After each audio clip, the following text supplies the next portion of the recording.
देखिए, एक बात समझिए, सेबी चीफ अदानी को बचाने का कोशिश नहीं कर रहा है।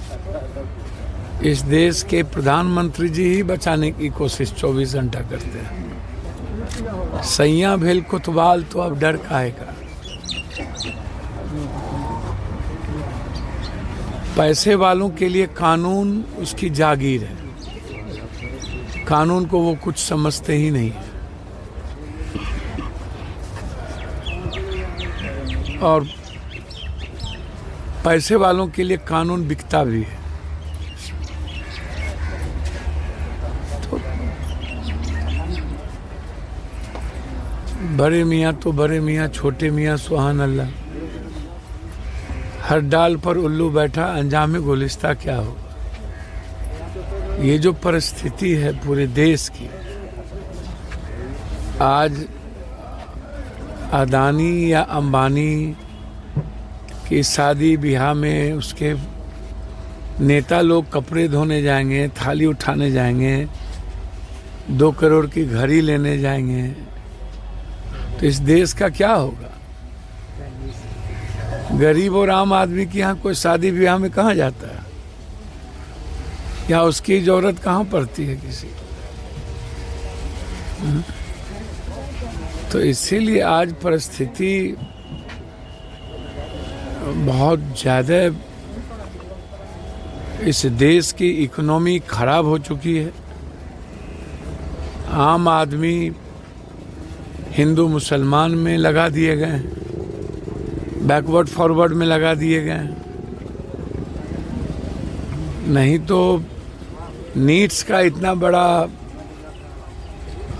हर साल एग्जामिनेशन का पेपर लीक होता है, उस पर कोई गंभीरता से देखा नहीं जाता, कोई क्रांति नहीं होती है।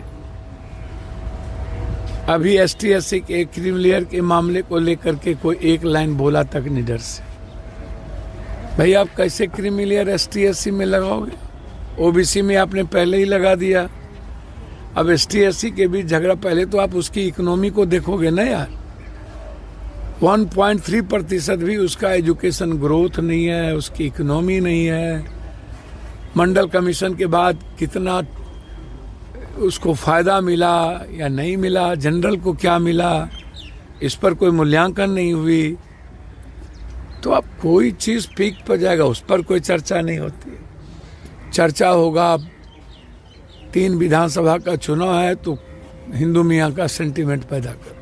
अब बांग्लादेश कितनी बड़ी घटना है, आप हमको बताइए।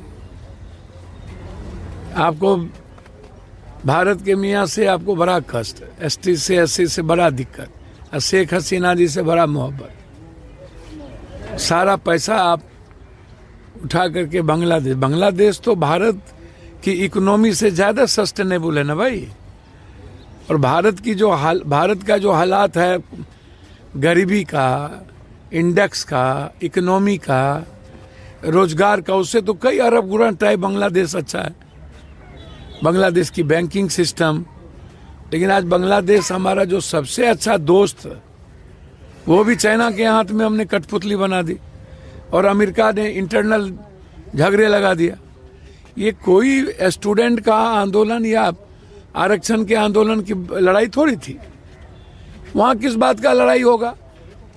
देखिए, बड़ी विचित्र पॉलिसी है यहाँ की। मीडिया ने क्या की कि बांग्लादेश के यूथ आरक्षण के खिलाफ सड़क पर है, आप आरक्षण का डिमांड कर रहे हैं। भैया जाति जनगणना का डिमांड कर रहे हैं। ये हमेशा यहाँ का चैनल बाइफरकेट करता रहता है। तो बांग्लादेश में आज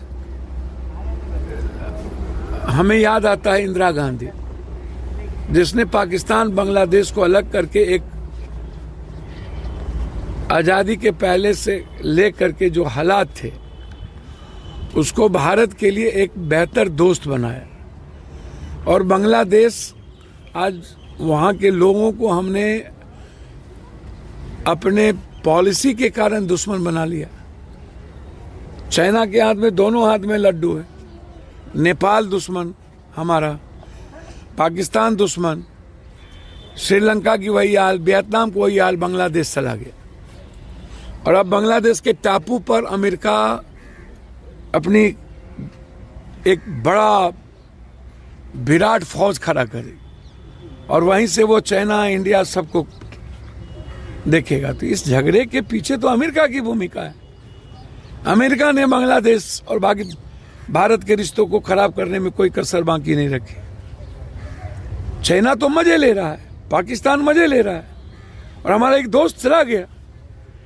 तो हम तो पड़ोसियों को भी नहीं बना के रख पाए, और ना ही अपने लोगों को हमने हिफाजत कर पाई वहां, और ना ही हम बॉर्डर हिफाजत कर पाते हैं, ना हम अपने लोगों की हिफाजत। भारे बा हिंदू आंख में जरा सा भी शर्म और लिया है तो आप फोर्स भेजिए, फौज भेजिए, सो आप करेंगे नहीं। तो इसीलिए जैसे ही भारत की इकोनॉमी, अदानी अंबानी का सवाल आएगा, फिर कोई नया घटना, कोई नया शगुफा। विशेष राज्य का दर्जा जो है अब ये बीजेपी वाले और लालू यादव जी, बिहार का बंटवारा में दोनों आदमी की भूमिका रही। बिहार का बंटवारा नहीं होना चाहिए। बिहार का बंटवारा हुआ तो विशेष पैकेज मांगा गया, अलग अलग मुद्दे पर हम लोगों ने मांगा। बंद पड़े फैक्ट्री पर मांगा, हम लोगों ने नई फैक्ट्री को रिहेबिलिटेशन के लिए मांगा, 1 रुपया नहीं दी। 1.25 लाख 1,000 करोड़ की बात इन्होंने आराम में की, नहीं दिया। विशेष राज्य की बात भाजपा के नरेंद्र मोदी ने ही गांधी मैदान में कहा था कि आप हमारी सरकार बना दो, हम आपको विशेष राज्य देंगे। 1 बार नहीं, 3 बार। फिर जब पीएम बने तो इन्होंने 1.25 लाख 1,000 करोड़ की घोषणा की। फिर जब बाढ़ में आए तो 5,000 करोड़ की घोषणा की उसने नीतीश के साथ। हम लोगों ने देखिए, नदी जोड़ने की बात थी, वो नहीं हुआ। स्मार्ट सिटी की बात थी, वो नहीं हुआ। बंद पड़े फैक्ट्री की बात थी, वो नहीं हुआ। हाई डैम बनाने की बात थी, 40,000 लगभग मेगावाट बिजली उत्पादन करके नेपाल को भी देना था, और सरप्लस बिजली हमको भी जरूरत थी, हम बाहर से नहीं खरीदते। तो हाई डैम पर हमने कोसी ब्रिज, हाई डैम जो है कोसी पर जो बनाने की थी, वो नहीं हुआ। हमने नेपाल से आज तक बातचीत नहीं की। तो भैया हर चीजों में उल्टा बोलते रहना, वो तो मैं कुछ नहीं उस पर कह सकता। लेकिन मेरा मानना है कि बिहार को अलग अलग जोन बना के, जैसे कोसी सीमांचल है जहां पर लगभग 12-13 नदियां, सबसे ज्यादा फूड प्रोसेसिंग पर फैक्ट्री यहीं होगी, सबसे ज्यादा डेयरी यहीं पर होगा। दुनिया में सबसे ज्यादा दूध हमारे यहाँ होता है और हम उस पर काम ही नहीं करते हैं। मखान सबसे ज्यादा होता है, काम ही नहीं करते हैं। मक्का होता है, काम ही नहीं करते हैं। किशनगंज में सौंपी, कटहल, अनानास की खेती होती है, उसका हम बाजार नहीं दे पाते, उसको हम बहुत तवज्जो नहीं दे पा रहे। अब किशनगंज, अररिया, इस इलाके की गरीबी को देख लीजिए, हालात आप देख लीजिए। हमने तो आपको रोटी दिखाई और भुजिया दिखाई कि आदमी कैसे जीता है, इसको आप समझिए। पर कैपिटा इनकम क्या है?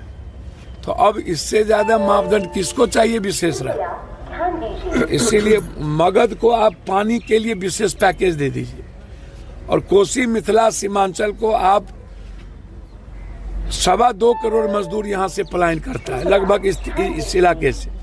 उसको रोकने के लिए आप 10 मखान, मक्के पर फैक्ट्री कर दीजिए, आप बढ़ावा दीजिए पशुपालन को। तो पशुपालन को भी बढ़ावा नहीं देंगे, कुछ को नहीं देंगे और उल्टे गाली देंगे, तो बिल्कुल बकवास बातें हैं। विशेष राज्य तो हर परिस्थिति में 14 करोड़ बिहारियों का ये जिंदगी से जुड़ा है, लाइफलाइन है, इसको आप अलग नहीं कर सकते।